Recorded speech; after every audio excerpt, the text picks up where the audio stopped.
मगर छेउको खैनो राई लिम्बू हैन त्यस्तो कति केसहरू सबैको गाउँमा सबैको ठाउँमा त्यो चाहिँ आइसकेछ गइसकेछ है गइसकेछ भने गइसकेकाहरूलाई त हामीले भन्ने कुरा हुँदैन गइसकेकाहरू है तर आइसकेकाहरू चाहिँ कहाँ आए जस्तो मेरो छोरोले बाहुनको छोरी ल्यायो भने कहाँ आयो मेरो कुलमा आयो र कुलहरू मेरो कुलमा आएपछि मैले ह्याभ टु एक्सेप्ट मैले फिजिकली पनि एक्सेप्ट गर्नुपर्छ रिचुअली पनि एक्सेप्ट गर्नुपर्छ। अब हाम्रो छोरी चेलीहरू कसैको कुलमा गयो अथवा गुरुङ समुदाय भन्दा पनि फरक समुदायको फरक जातिको कुलमा गयो भने यो ह्याभ टु एक्सेप्ट भनेर हामी भन्न सक्दैनौँ। तर कसैको छोरी चेली गुरुङ समुदायको कुलमा आयो भने हामीले स्वीकार गर्नुपर्छ फिजिकली पनि स्वीकार गर्नुपर्छ रिचुअली पनि स्वीकार गर्नुपर्छ। किन रिचुअली स्वीकार गर्ने एउटा माध्यम छ भन्दाखेरि तिम्रो समाज तलै मुद्दैन राई रिउरी पखाएन रे सर राई ल दाजुभाइ भयो दिदी बहिनी भयो सो दाजुभाइ दिदी बहिनी किन खोजेको तँलाई भयो होइन अनुष्य मेरो एकदम आशा चाहिँ त नि दाजु दाई चाहिएर दाई खोजेको होइन भाइ चाहिएर भाइ खोजेको होइन तर रिचुअलले चाहिँ उसलाई भनौँ आशा चाहिँ दिउँ त होइन त्यो राईको छोरी जो हाम्रो बुहारी भएर आयो आमा भएर आयो नि भोलि रिचुअलमा चाहिँ उसको आशा चाहिने हुन्छ होइन आशा चाहिने भएपछि त्यो त्यसको लागि सियोको तिर पहिलोको तिर चलाइनतिर आशा चाहिँ दिउँ त नि आशा चाहिँ लैले हामीले चाहिँ त्यो रिचुअल पनि हामीले एक्सेप्ट गर्नुपर्छ है म यो देख्छु। दाजुभाइ उतै छ नि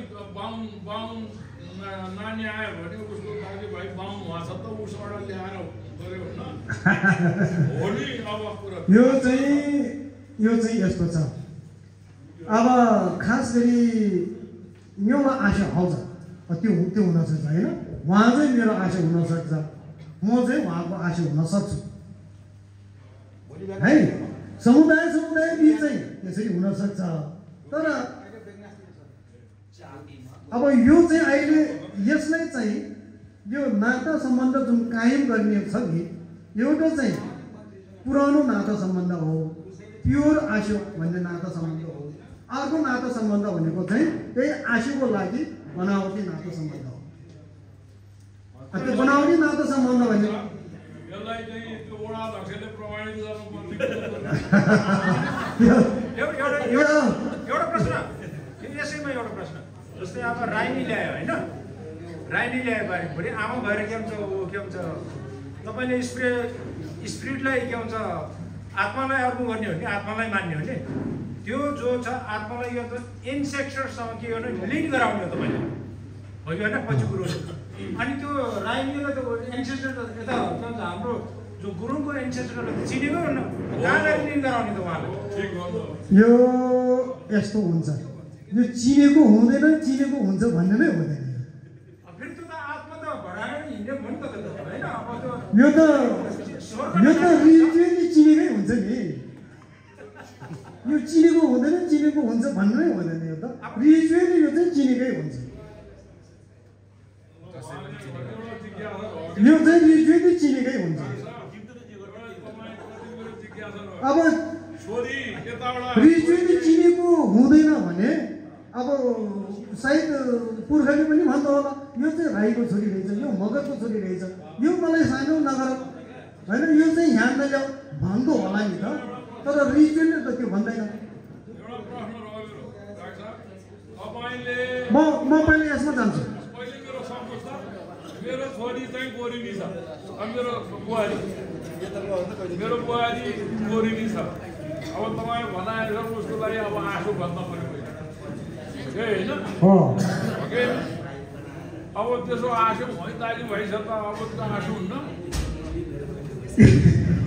मेरो विचारमा चाहिँ के हुन्छ भन्दाखेरि तपाईँको पेय गर्दाखेरि तपाईँ पर्छ होइन तपाईँको पेय गर्दाखेरि तपाईँ लिगको पुर्खसँग कोही गरे अब लिग मरेको छ भने तपाईँको पेय र लिगको पेयसँगै गरेको त भएन होइन। तपाईँको पेय गर्नुलाई त धर्जेहरू नै चाहियो अथवा धर्जेहरू त्यो पुर्खाको कन्टिन्युटी हुनु पर्यो। ल हाम्रो चाहिँ 2टा कुलको सँगसँगै पेय गर्छौँ, 3टा कुलको 4-5वटा कुलको सँगसँगै पेय गर्छौँ भनेर त मिल्दैन। त्यो कुल मिलेको हुनु पर्यो। अन्तर्जातीय विवाह भएर हामीले एक्सेप्ट गर्न मिल्छ, तर हामी चेलीबेटी यताबाट फुटेर अर्को जातमा गयो भने त्यसलाई चाहिँ एक्सेप्ट गर्न मिल्दैन भन्ने खालको कुरा तपाईँको आयो होइन। एक्सेप्ट गर्न मिल्दैन भन्ने कुरा होइन, छोरी चाहिँ हो तर रिचुअली हामीले एक्सेप्ट त गर्दैनौँ नि। देखिया छ क्या, किनभने त्यो बिचरा त्यो आफ्नो बाआमा भनेर त्यहाँ चाहिँ रुन आएको हुन्छ, त्यो आँखा पाएर उहाँ फलाउनेतिर फालिदिने कता के गर्ने त्यस्तो देखिया छ क्या। त्यो चाहिँ एकदम ठुलो विभेद हो त्यो। छोरीको त्यो खालको कुरो भनेको त हामी त रिचुअलको कुरो गर्ने होइन, फिजिकली कसरी के गर्ने भन्ने कुरा होइन। हाम्रो त रिचुअली के भन्छ भन्ने कुरा हो। हाम्रो काकाले के भन्नुहुन्छ त